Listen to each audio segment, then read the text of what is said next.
So we were also talking about this 2 stars for peace idea.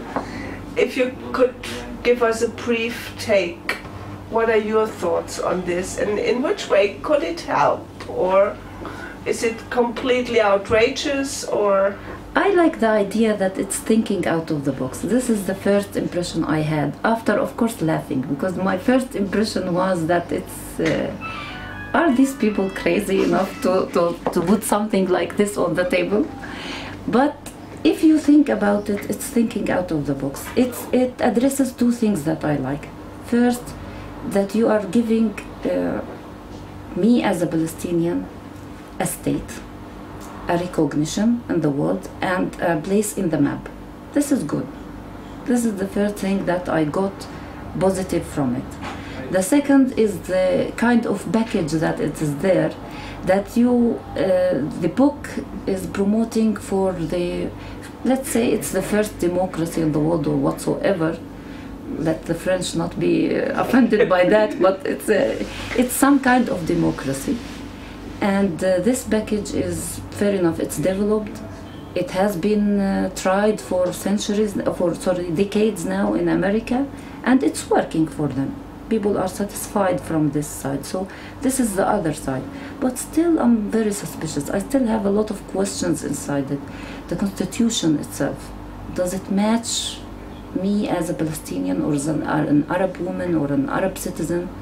Because there are some kind of thoughts from the Western world that we don't agree as a culture. So what will happen there? So it's in the details rather in the concept itself. But it's a start. I'm not very fond of America, because we suffered through our history from its policy. So that's also is a question. Do really, is there any point of history where I can, for example, look at the American flag and see it as a friendly flag?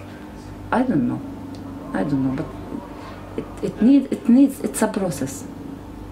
Definitely it's a process. Yeah. I think religious, cultural aspects are covered in there, and when we go on discussing, I think you will find many answers in there. There might not be your answers, but there are answers. Yeah. And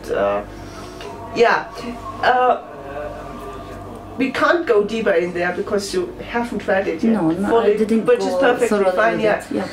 But we were talking before that you do think it's necessary to really solve this problem, that a third party is needed? Yes, a third party is a must. I believe it's a must. We cannot move forward because we are, for example, in the Palestinian area, we are a little bit weak now. We are not a state. We are not getting support from our region, or we are left alone on the negotiation table, and it's not enough for us. The other party in the negotiation table is extremely strong, has so many Western allies and things like that, so it's not even, or it's not balanced.